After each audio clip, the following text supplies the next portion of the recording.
guys and welcome back to our channel. So today we are going to discuss third method of solving a transportation problem, that is VAM method, Vogel approximation method. So let's just read what are the steps to solve a transportation problem by VAM method. So सबसे पहला step क्या होता है, we have to check demand is equals to supply or not, right? Then this is a very different method than the least cost method and northwest corner method. It's also a lengthy one method. So आपको इसमें क्या करना होता है कि penalty निकालनी होती है रो एंड कॉलम की पेनल्टी निकालनी होती है. वो कैसे निकालते हैं वो अभी हम एक इलस्ट्रेशन के थ्रू समझेंगे, ठीक है. सेकंड क्या होता है, जो आपने पेनल्टी कैलकुलेट करी है उसमें से जो भी हाईएस्ट पेनल्टी है उसको आप सेलेक्ट करेंगे, ठीक है. उस पेनल्टी को सेलेक्ट करके आप एलोकेशन करेंगे डिमांड और सप्लाई की, ठीक है. अगर डिमांड और सप्लाई एग्जॉस्ट हो गई है, अगर डिमांड और सप्लाई ज़ीरो हो गई है तो हम उस रो या कॉलम को डिलीट कर देंगे, ठीक है. ये प्रोसेस हम जब तक रिपीट करते हैं तब जब तक हमारा जो डिमांड और सप्लाई है इज इक्वल टू ज़ीरो, ठीक है. फिर एक लास्ट स्टेप होता है, हमें डीजेनरेसी चेक करनी होती है, ठीक है. डीजेनरेसी चेक करनी होती है. अगर ये फॉर्मूला होता है m plus n sorry it's not right, हमें चेक करना होता है m plus n minus 1 should be equal to number of allocated cells. आपने जितने भी सेल्स को एलोकेट करा है डिमांड और सप्लाई, इसको आप काउंट करेंगे, ठीक है. फिर आप देखेंगे कि is it even equal to m plus n minus 1 और नॉट, ठीक है. m प्लस n माइनस 1 और नॉट. m क्या डिनोट करता है, m डिनोट करता है नंबर ऑफ रॉस, ठीक है. n क्या डिनोट करता है नंबर ऑफ कॉलम्स. माइनस 1 ये कैलकुलेट करके आप देखोगे is it even equal to number of allocated cells or not, ठीक है. तो अब हम ये मेथड समझते हैं by the help of an illustration. So ये हमारे पास एक टेबल है जिसको हमें सॉल्व करना है वैम मेथड के थ्रू. प्लांट यहाँ पे दे रखा है, plant A, plant B and warehouse 1 2 3 and supply दे रखी है एंड डिमांड दे रखी है, ठीक है. तो सप्लाई आप देखेंगे, अगर आप देखेंगे सप्लाई तो इसको आप टोटल करेंगे तो सप्लाई आ जाती है 800, ठीक है. एंड डिमांड कितनी आती है, डिमांड आती है 600 एंड 500 विच इज़ 1100. अब you can see right here कि demand is not equal to supply, ठीक है. जैसे कि मैंने अपनी प्रीवियस वीडियो में समझाया था कि if demand is not equal to supply, ठीक है, तो हमें क्या करना है. पहले तो हमें देखना है ये शॉर्ट किस साइड से है. ये शॉर्ट है सप्लाई के साइड से. तो इस केस में हम क्या करेंगे, यहाँ पे एक डमी रो इंट्रोड्यूस कर देंगे, ठीक है, जिसकी वैल्यू हम लिखेंगे 0, ठीक है, जिसकी वैल्यू हम लिखेंगे 0, ठीक है. जो सप्लाई होता है इस डमी रो का वो हम उतना लिखते हैं जितना इन दोनों का डिफरेंस है, दैट इज़ 300. तो यहाँ पे हम लिख देंगे, वेट अ सेकेंड,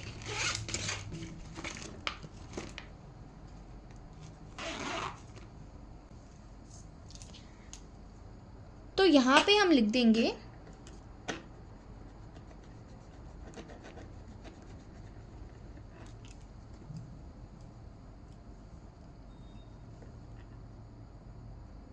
यहाँ पे हम लिख देंगे 300,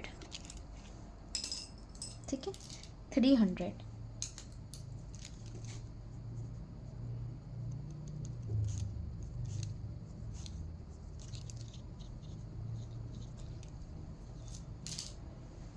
तो अब देख सकते हैं आपकी ये बैलेंस्ड मैट्रिक्स बन चुका है, ठीक है. यहाँ आप कभी भी ट्रांसपोर्टेशन प्रॉब्लम को कभी भी अगर सप्लाई डिमांड के इक्वल नहीं है, आप उस मैट्रिक्स को ऐसे ही सॉल्व नहीं कर सकते. You have to make it first balance. ठीक है, आप उसको बैलेंस करेंगे, उसके बाद ही आप आगे सॉल्व करेंगे. ऑलराइट, ठीक है. अब हमें क्या करना है, अब वैम मेथड में क्या करते हैं, हम पेनाल्टीज बनाते हैं. वो कैसे बनती है, ठीक है, मैं बताती हूँ. आप रो की पेनल्टी बनाते हैं, ठीक है, और आप कॉलम की पेनल्टी बनाते हैं. ठीक है, कैसे, हमें देखना है इस रो में लोएस्ट अमाउंट क्या है. लोएस्ट अमाउंट है हमारी 17.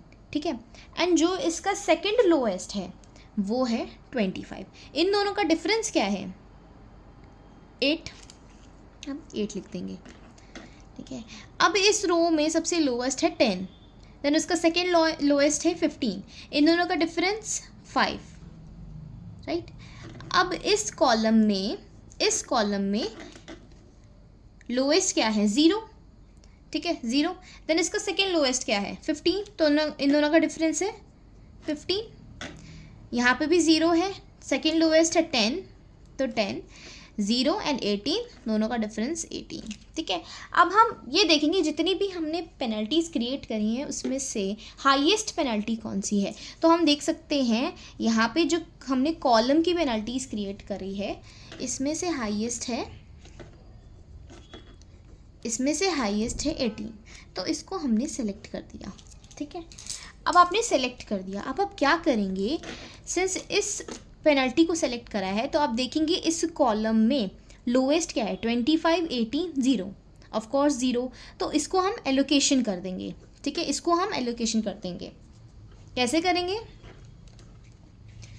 एज यूजुअल 500 और 300 में से लोअर कौन सा है, 300. तो 300 का हमने एलोकेशन कर दिया. और यहाँ पे 500 माइनस 300, तो यहाँ पे बचा 200. ठीक है, और यहाँ पे बचा 0. अब सिंस ये इस रो का जो सप्लाई है वो 0 हो गया है तो हम इसको डिलीट कर देंगे. डिलीट कर दिया. ठीक है, अब नेक्स्ट, अब हमने जब पहली बार पेनल्टी क्रिएट करी उसके बाद हम सेम पेनल्टी से हाईएस्ट नंबर नहीं चूज़ कर सकते, हमें दोबारा से पेनल्टीज़ क्रिएट करनी पड़ेगी. ठीक है, अब देखो यहाँ पे 8 ही आएगा, यहाँ पे 5 आएगा. अब ये रो तो डिलीट हो गई है तो इसमें हम पेनल्टी नहीं बनाएंगे. ठीक है, अपॉलॉजीज़, हमने पहले जो P1 क्रिएट करा था ये वाली पेनल्टी रोज़ का, तो इसमें हमने ये डमी रो का पेनल्टी क्रिएट नहीं करा था. तो इस यहाँ पे 0 होगा. ठीक है, क्योंकि 0 है, सबसे आपस में 0 ही है तो 0 ही होगा.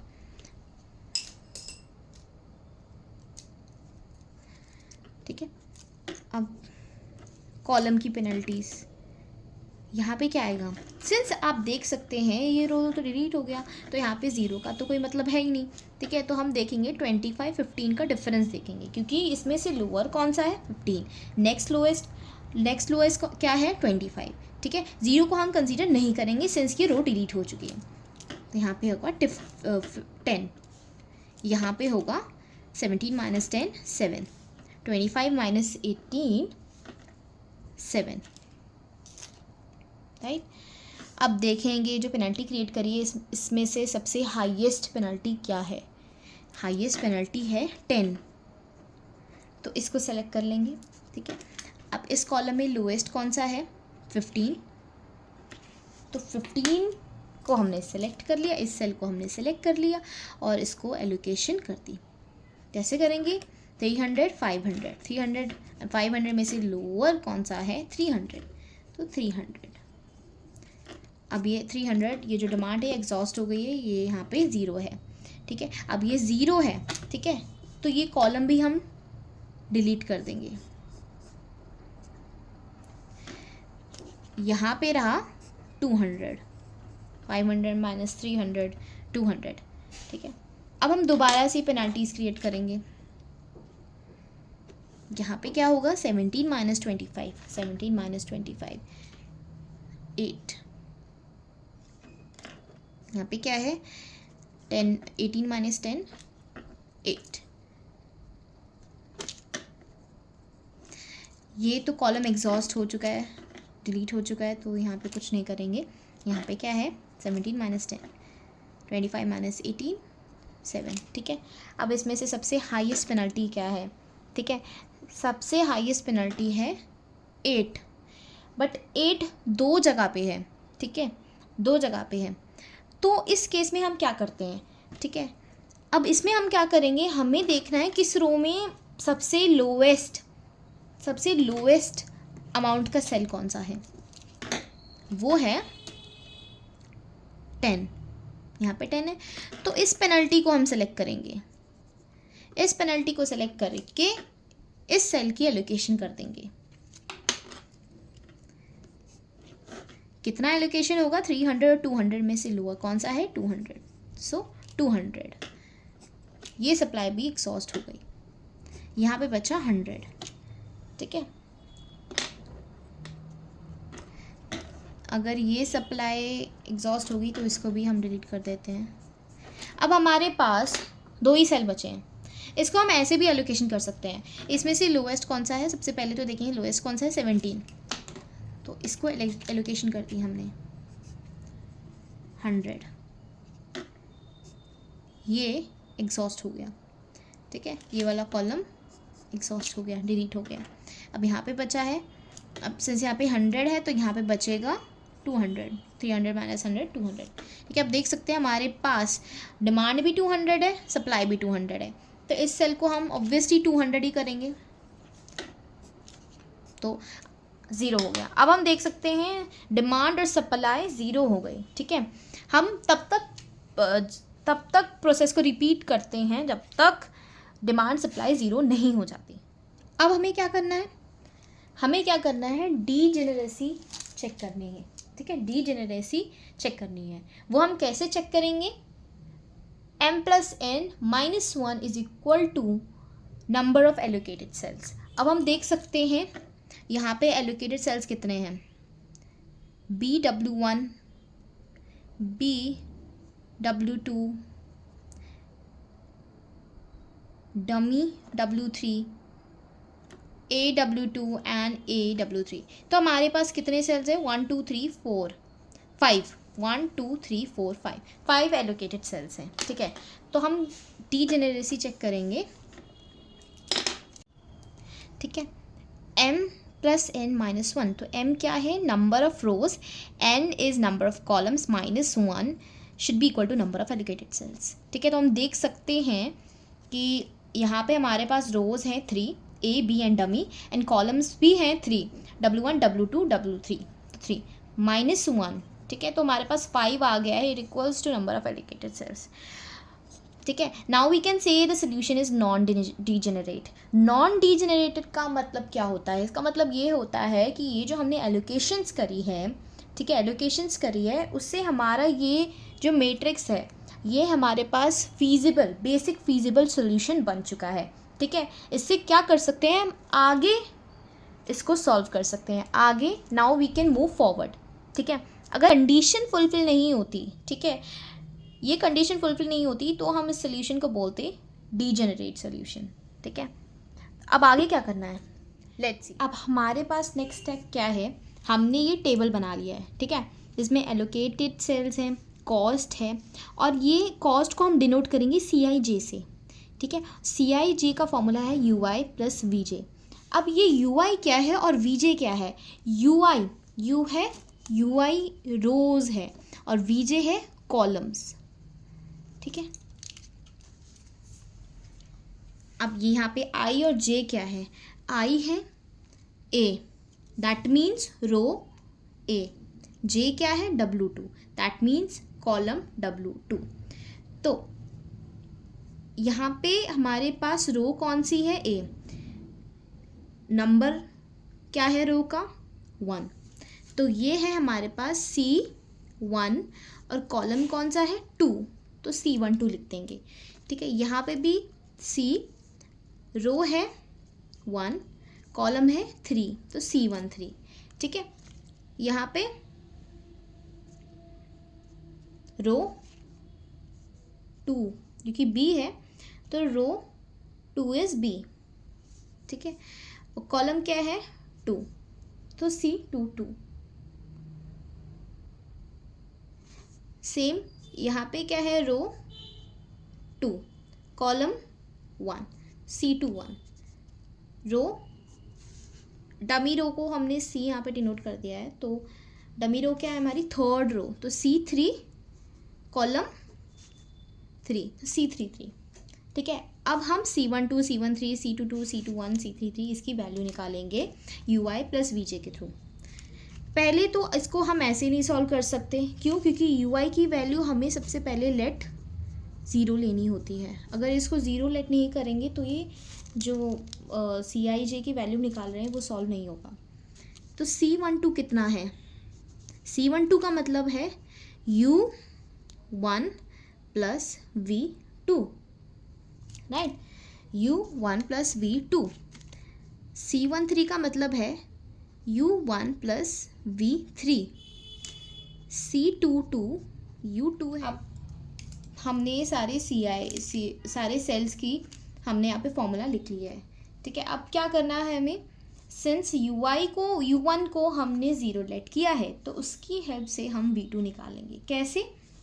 C12 ये जो सेल है C12 ये सेल डिनोट कर रहा है, ठीक है। इसकी क्या वैल्यू है, ठीक है, इसकी क्या कॉस्ट है, ठीक है। जैसे कि आप देख सकते हो मैट्रिक्स में यहाँ पे वैल्यू थी C12 की 17, C12 that means row 1 column 2 तो ये है 17। तो यहाँ पे हम 17 लिख देंगे, ठीक है, 17, ठीक है। वैसे C13 की क्या वैल्यू है, C22 की, C21 की, C33 की, ये हम इन सेल्स की वैल्यू लिख लेंगे, मतलब कॉस्ट लिख देंगे, ठीक है। तो C13 की हमारे पास वैल्यू थी 25, C22 की वैल्यू है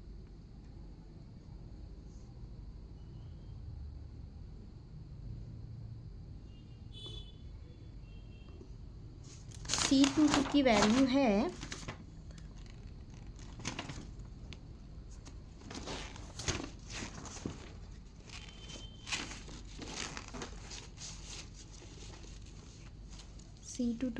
है 10।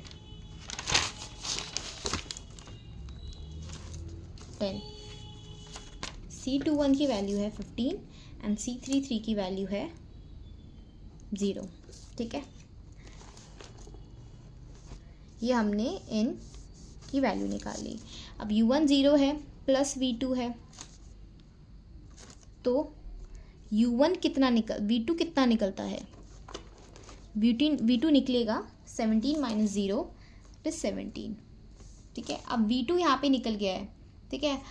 इस V2 की वैल्यू हम यहाँ पे पुट कर सकते हैं 10 इज इक्वल्स टू, तो U2 निकल जाएगा प्लस V2 17, U2 कितना आया -7, ठीक है। अब U2 -7 आया है, U2 -7 आया है तो इस U2 की वैल्यू हम यहाँ पुट कर सकते हैं C21 में, is equals to -7 plus V1, तो V1 आ जाएगा 22, V1 22 आया,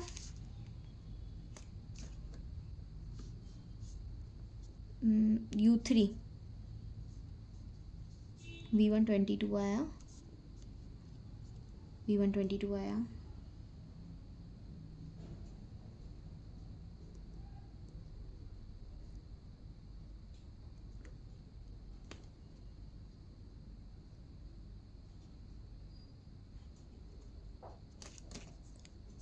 ठीक है। वैसे ही चलो इस सेल की निकाल लेते हैं। ऐसे करके हम सारे सेल्स की वैल्यू के थ्रू हम यू आई और वी जे की वैल्यू हम निकाल लेंगे, ठीक है। और आपके अंडरस्टैंडिंग के लिए, सिंस यहाँ पे कंजस्टेड था, आपके अंडरस्टैंडिंग के लिए मैंने ये वी की और यू की वैल्यूज़ यहाँ पे नोट डाउन कर दी है। अब हमारा नेक्स्ट स्टेप क्या रहेगा? नेक्स्ट स्टेप पे हम क्या करेंगे, यहाँ पे हमने एलोकेटेड सेल्स के थ्रू यू की और वी की वैल्यू निकाली थी। अब हम क्या करेंगे, अनएलोकेटेड सेल्स की वैल्यू निकालेंगे यू की और वी की। अनएलोकेटेड सेल्स, ठीक है। आप यहाँ पे वो सेल्स लिखेंगे जिनकी वैल्यू अनएलोकेटेड है, जिनको हमने कुछ भी ज़ीरो डिमांड और सप्लाई एलोकेट करा है, ठीक है। हमने यहाँ पे अनएलोकेटेड सेल्स लिख लिया है, ठीक है। अब जैसे सेम हमने यहाँ पे करा था वैसे ही हम यहाँ पे करेंगे, कॉस्ट CIJ, ठीक है। ये कौन सा सेल है, इस सेल का नंबर क्या है, C11, ठीक है। इसका क्या है, C23, C31, C32, ठीक है। ये हमारा सेल का नंबर है, ठीक है।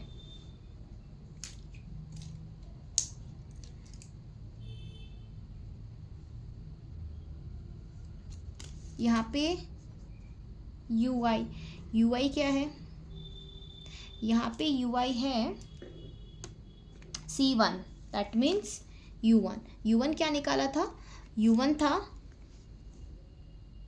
0, ठीक है। यहाँ पे U2 है, U2 क्या था,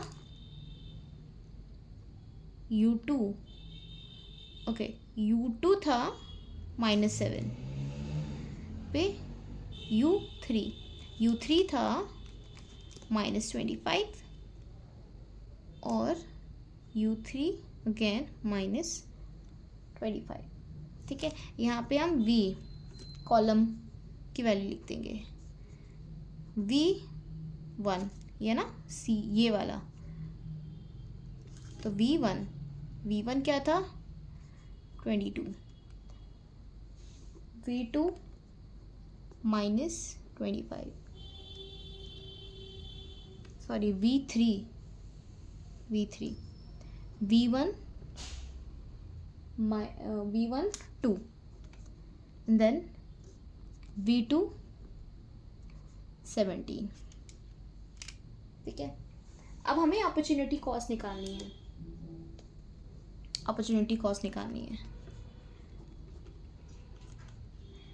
ठीक है। वो कैसे निकालेंगे, इसको हम बोलते हैं delta IJ, this is called delta IJ। ये कैसे निकलता है, ये निकलता है CIJ minus UI plus VJ, CIJ minus UI plus VJ, ठीक है। तो CIJ इसकी कॉस्ट क्या थी इन सेल्स की, ये हम लिख लेते हैं यहाँ पे था, ठीक है। C11 का आप देख लेना मैट्रिक्स में से चेक करके, C11 है 25, C23 है 18, C31 है 0, C32 है 0। अपॉर्चुनिटी कॉस्ट कैसे निकलेगी, CIJ minus UI plus VJ, ठीक है। 25 0 प्लस 22, 18 -7 -25, 0 -25 प्लस 2, 0 -25 प्लस 17,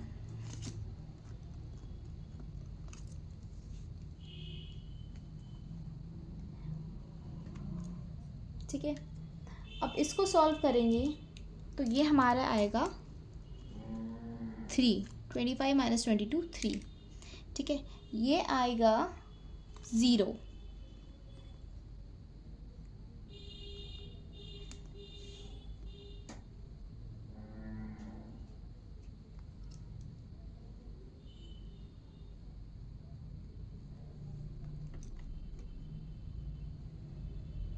ठीक है, ये आएगा, वेट अ सेकेंड, अपॉलजीज, ये V3 माइनस 25 नहीं है, ये 25 है, ठीक है, ये 25 है, तो ये आएगा 18 माइनस 7 प्लस 25, 0, -7 + 25 आता है 18, तो ये 0 आएगा। यहाँ आएगा -23, -25 + 2 इज -23, ये आएगा -25 + 17, ये आएगा 3, 8 आएगा, -8, -8, ओ दिस इज़ नॉट -8 बिकॉज यहाँ पे माइनस का ऑलरेडी साइन है, तो माइनस माइनस प्लस हो जाएगा, ठीक है, यहाँ पे ये आ जाएगा -8, ठीक है, ब्रैकेट में सिंस बाहर भी माइनस है तो ये प्लस हो जाएगा, तो ये 8 है, ठीक है। सिमिलरली यहाँ पे भी ये 23 है, -23 नहीं।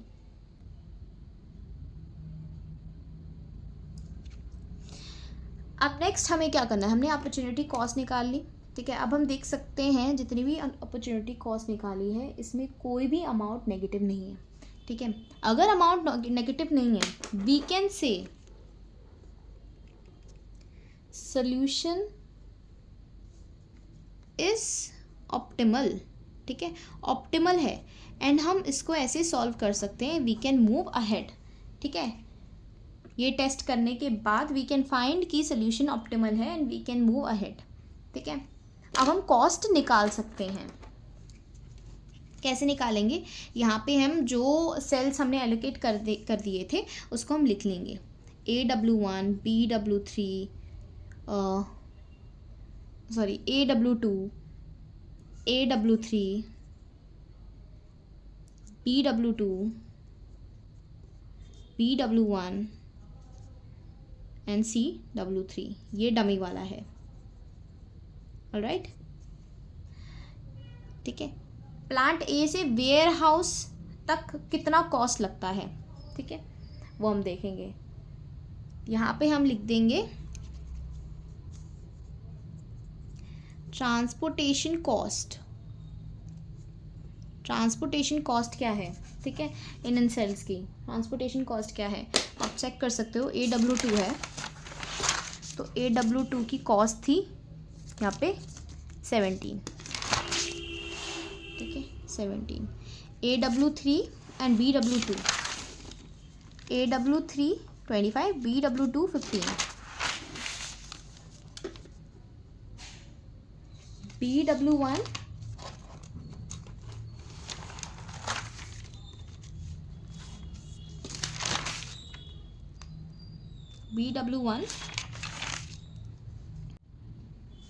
ठीक है। ऐसे करके हमने ट्रांसपोर्टेशन कॉस्ट भी लिख लिया है, यहाँ पे क्वांटिटी एलोकेटेड भी लिख ली है, जो इन सेल्स को जो हमने क्वांटिटी एलोकेट करी थी वो आप चेक कर सकते हैं, वो ये क्वांटिटी एलोकेट करी थी, ठीक है। कॉस्ट हम कैसे निकालेंगे, transportation cost into quantity allocated, number of quantity, तो ये 17 × 100, 1700, 25 × 200, 5000, 10 × 200, 2000, 15 3 4500, दिस कम टू 0, ठीक है। इसको आप टोटल करोगे तो ये कॉस्ट आ जाएगा 13200, ठीक है, ये कॉस्ट आ जाएगा 13200।